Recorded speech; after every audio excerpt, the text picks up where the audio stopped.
just want it. Can you see myself? Can you see myself? Can you see myself? Some monarchs sought to bask in the adulation of great deeds. Others hid their inner feelings behind glorious facades. Louis XIV, the French Sun King, built the greatest palace in Europe. England's Elizabeth I hid her lonely soul behind a glorious mask, while medieval Edward I battered his way into history. All found their own way to the fields of glory.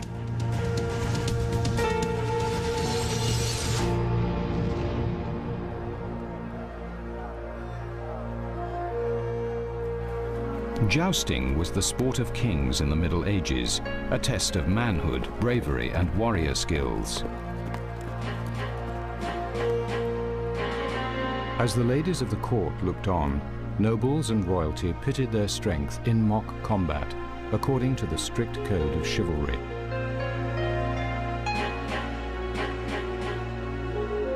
In the 13th century, young King Edward I was among the jousting champions of England, but for Edward, tourneys and jousts were mere pageantry. The fierceness he learned on the jousting field was a rehearsal for a reign that would glorify Edward in bloody battle.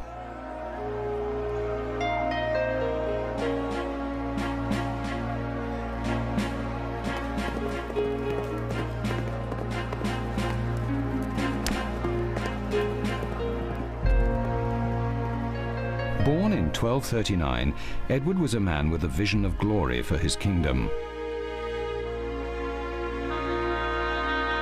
His drive was so intense, he ordered his bones to be carried into battle if he were ever killed in combat. Edward's ambitions were stirred when he traveled through Europe to fight in the Crusades.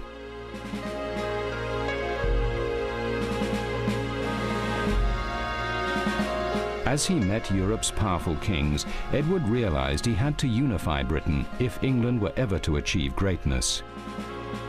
Edward's dream was nothing less than turning Britain into a major power in European history. And that ambition would cost blood. For centuries, the Welsh and Scots refused to accept English kings as their overlords. Edward moved to conquer them.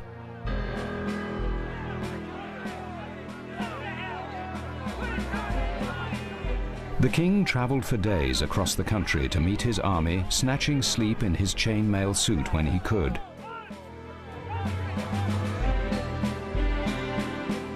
When he arrived, he took command and ordered an encirclement of the Welsh.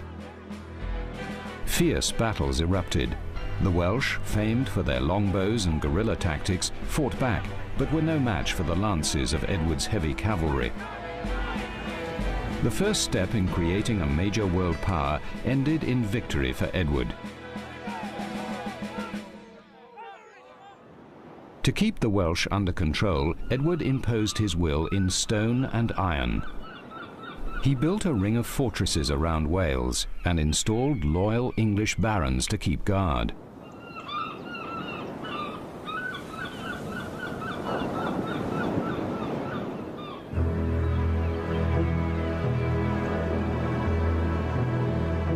This massive, impregnable castle of Carnarvon was the embodiment of Edward's determination to build a truly united Britain.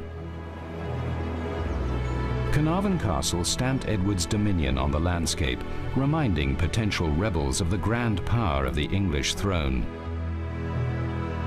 Inside the walls of the castle, Edward and his followers were safe, but life there was far from luxurious.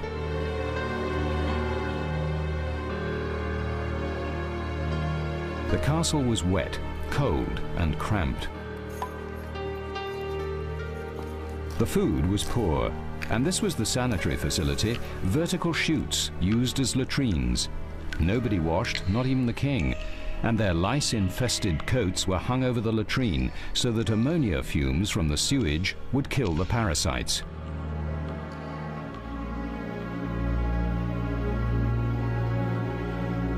Edward's plans for a glorious, united Britain were only half realized by his victory over the Welsh.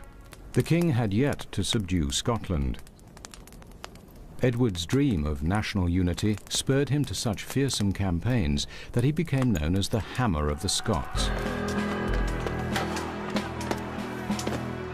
On one occasion, he refused to leave the field when his horse was killed under him, fighting on until his opponents were beaten.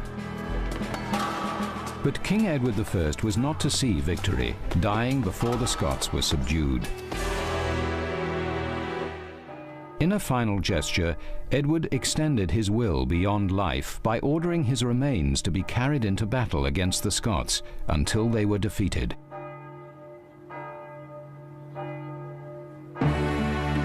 Before he died, Edward sealed his glory by making his son, Edward II, the first Prince of Wales, a title passed down through each generation of British royalty and still held by the heir to the throne to this day.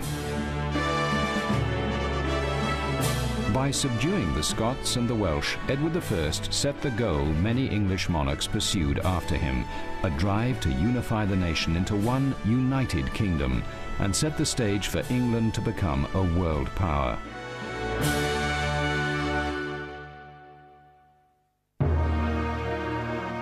"400 years after Edward's reign, his legacy of national ambition lived on when the throne of England passed to a monarch determined to leave a blaze of glory, Elizabeth I.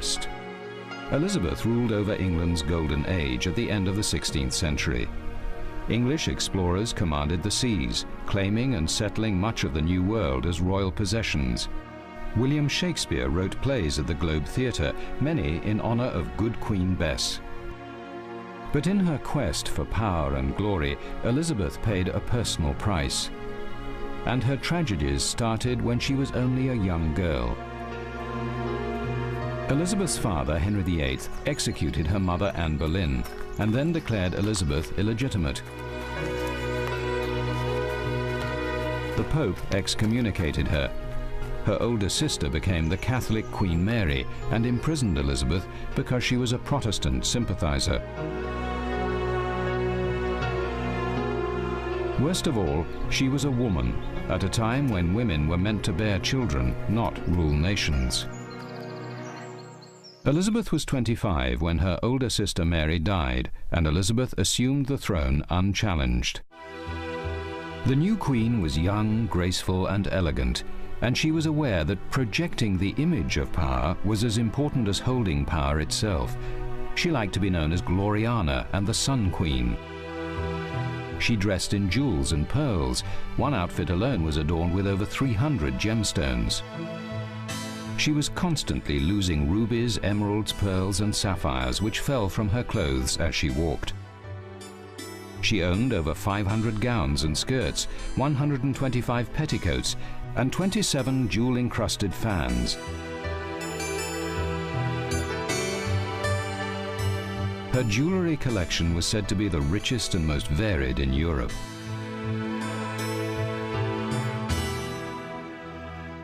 As soon as she was crowned, Elizabeth was deluged with offers of marriage.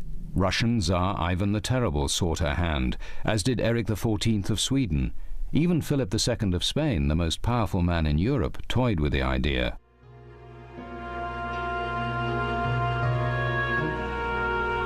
But her secret love was probably the handsome young Robert Dudley, Earl of Leicester, a childhood friend. Elizabeth secretly kept a locket with Dudley's portrait that she marked as "My Lord's picture," but her lord was already married. Marriage to any man posed a problem for the Queen. When Elizabeth summoned her first parliament, she declared, "Now that the public care of governing the kingdom is laid upon me, to draw upon me also the cares of marriage may seem a point of inconsiderate folly. Yea, to satisfy you, I have already joined myself in marriage to a husband, namely the kingdom of England." Then she displayed her coronation ring. "To me, it shall be a full satisfaction, both for the memorial of my name and for my glory also, if when I shall let my last breath, it be engraved upon my marble tomb, 'Here lies Elizabeth, who reigned a virgin, and died a virgin.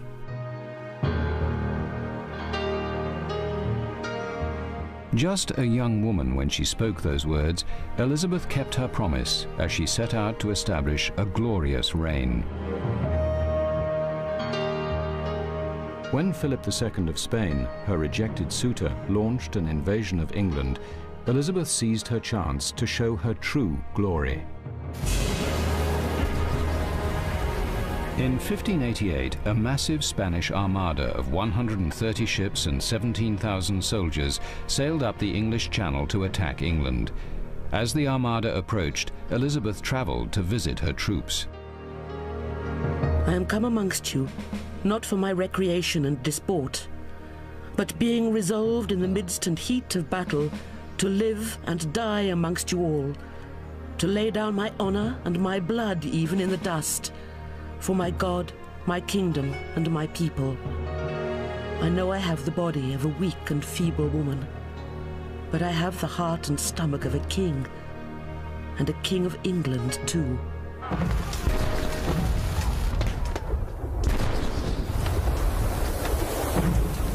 The fast, well-armed British fighting ships ripped into the huge, clumsy invading galleons, causing mayhem and routing the Spanish.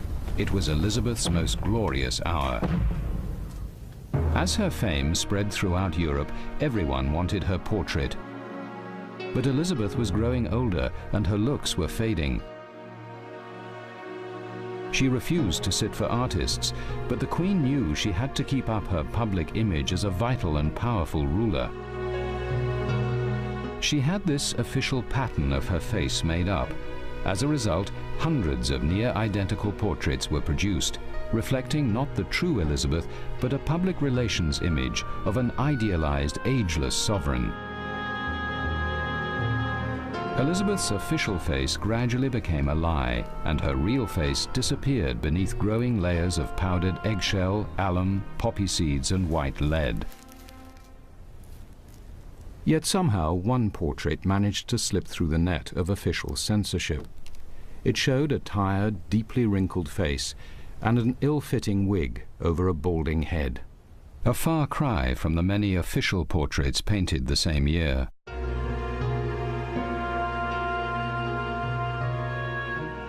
Try as Elizabeth could to maintain a glorious facade, she gradually decayed from within.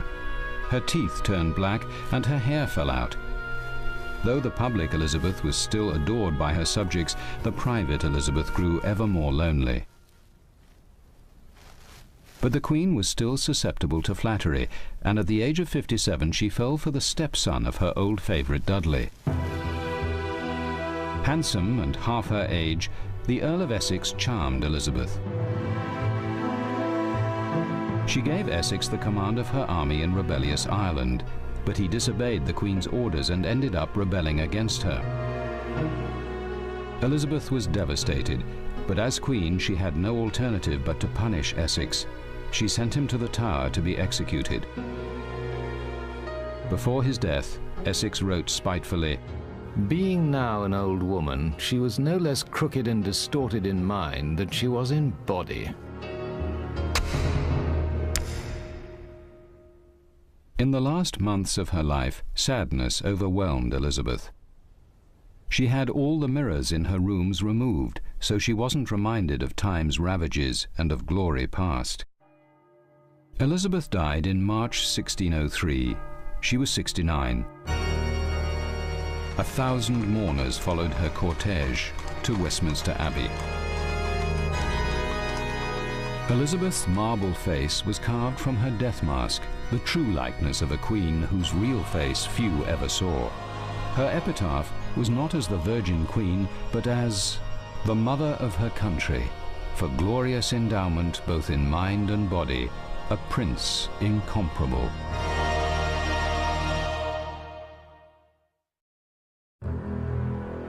"40 years after Elizabeth's glorious reign ended, across the Channel a prince was born who would become France's most glorious monarch.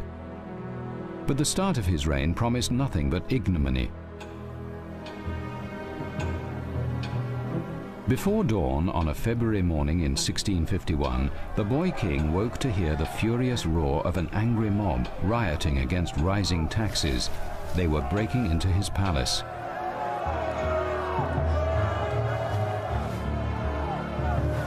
His first thought was of escape. The servants could lead him to safety through secret passages. But the mob was already at his bedroom door, and it was too late. The only thing he could do was play possum, and it saved his life.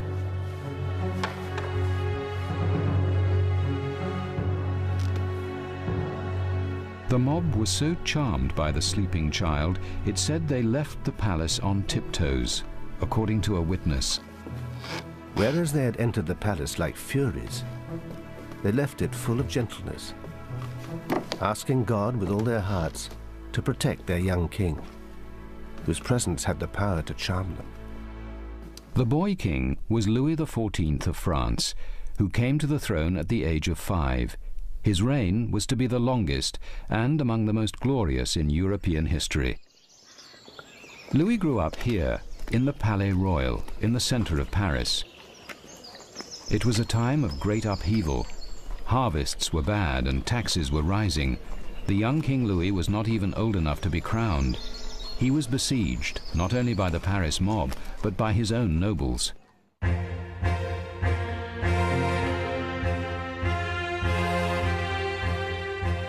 Like the poor of Paris, the nobles balked at high taxes.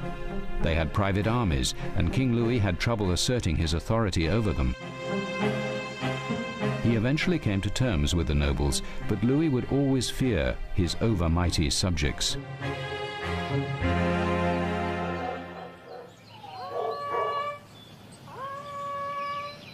As a young man, Louis loved hunting in the woods outside Paris. On one of these trips, he had an idea that would counter both his enemies at one stroke.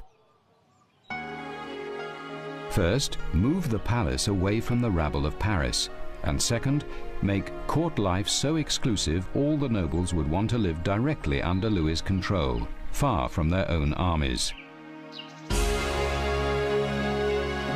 The new palace, Versailles, with its grand parks, lakes and paths, was a gargantuan project that took 36,000 workers and 5,000 horses more than a decade to build. At the court of Versailles, Louis imagined himself as the Sun King, the center of the universe. His courtiers were the planets, his subjects the stars. He created a new celestial order, and it dazzled all who fell into its orbit. Louis turned every minor detail of daily life into ritual. Even the king's daily dressing was high ceremony, and Louis reduced his nobles to minor roles in his pageant. One duke might hold Louis's nightshirt, a second helped remove it. A prince might have the high honor of handing the king a fresh shirt for the day.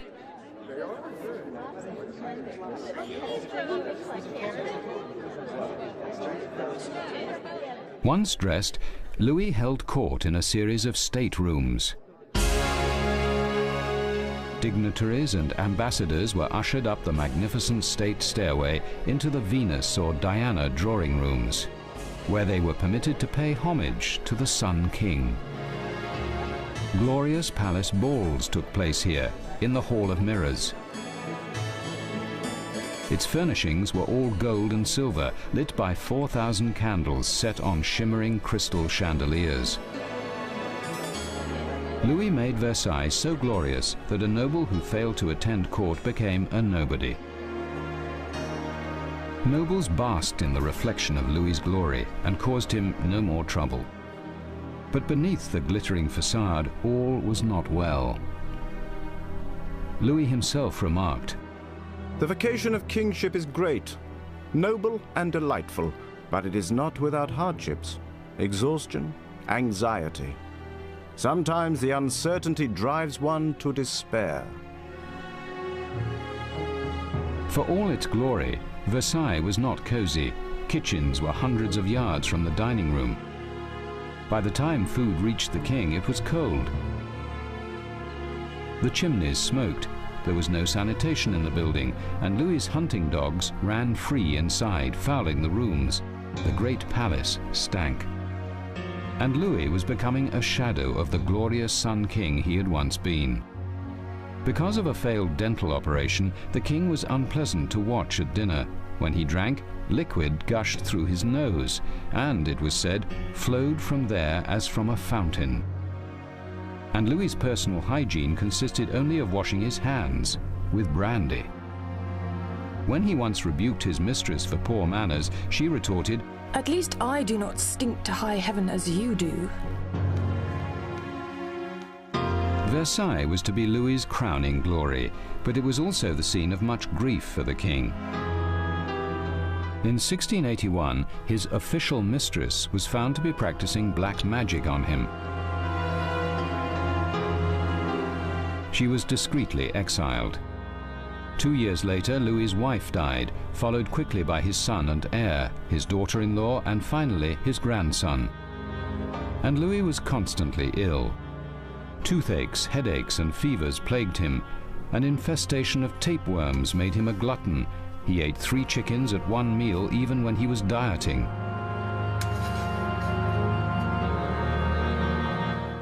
These troubles made Louis depressed and racked with self-doubt. Though he maintained a glorious public facade, underneath he was sinking into a midlife crisis. All his life, Louis maintained, "My greatest concern has always been glory," and Versailles was that supreme achievement. But his children wanted no part of the grand palace.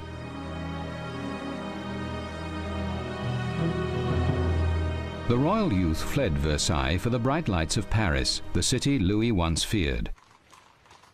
Even the nobility grew to feel less duty-bound to attend court at Versailles.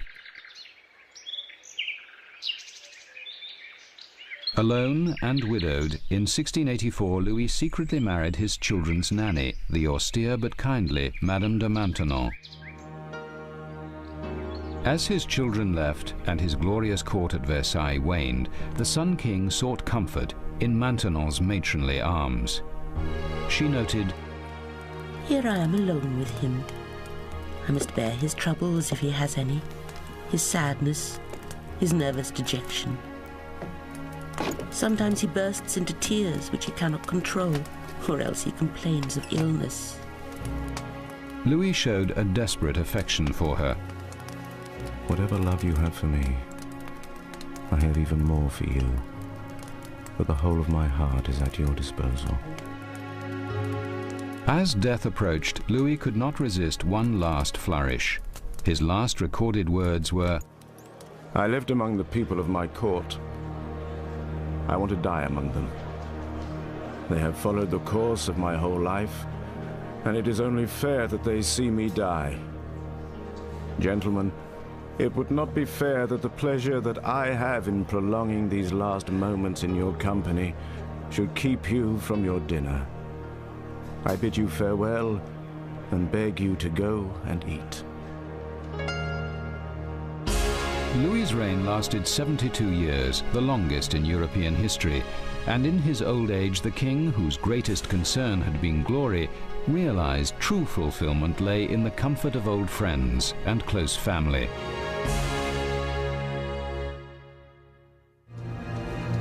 Louis XIV, the Sun King, Elizabeth I, the Virgin Queen, Edward I, Hammer of the Scots. Each monarch attained their ambition to make a mark on history.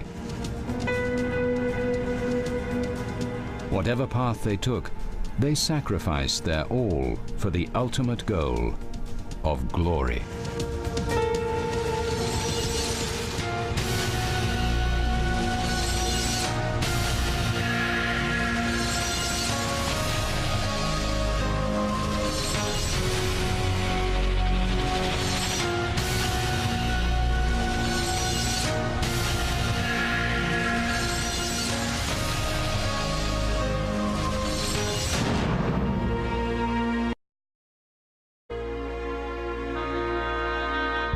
His drive was so intense, he ordered his bones to be carried into battle if he were ever killed in combat. Edward's ambitions were stirred when he traveled through Europe to fight in the Crusades.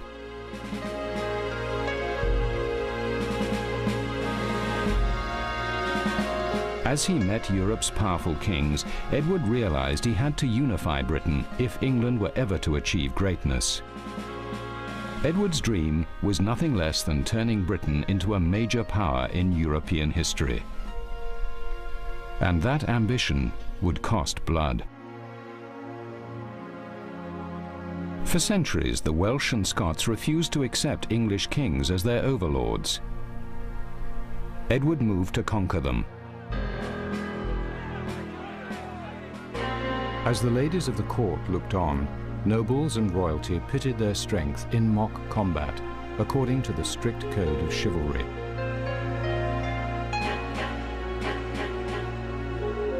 In the 13th century, young King Edward I was among the jousting champions of England, but for Edward, tourneys and jousts were mere pageantry. The fierceness he learned on the jousting field was a rehearsal for a reign that would glorify Edward in bloody battle.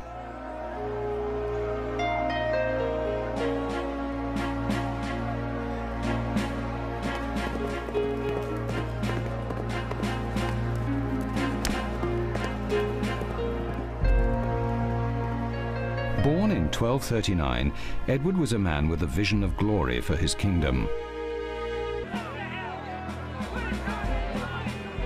The king travelled for days across the country to meet his army, snatching sleep in his chainmail suit when he could.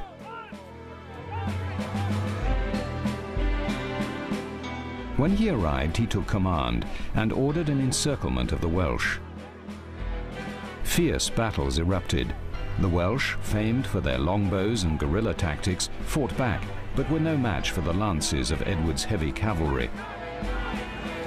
The first step in creating a major world power ended in victory for Edward. To keep the Welsh under control, Edward imposed his will in stone and iron. He built a ring of fortresses around Wales and installed loyal English barons to keep guard.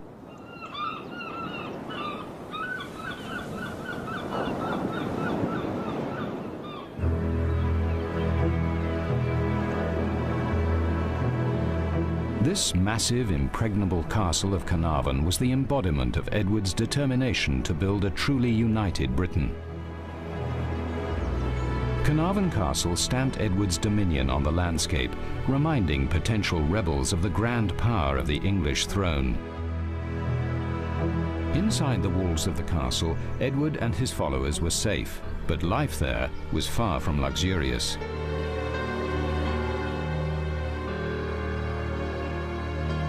The castle was wet, cold, and cramped. The food was poor, and this was the sanitary facility, vertical chutes used as latrines. Nobody washed, not even the king, and their I just want it. Can you see myself? Can you see myself? Can you see myself? Some monarchs sought to bask in the adulation of great deeds. Others hid their inner feelings behind glorious facades. Louis XIV, the French Sun King, built the greatest palace in Europe. England's Elizabeth I hid her lonely soul behind a glorious mask, while medieval Edward I battered his way into history. All found their own way to the fields of glory.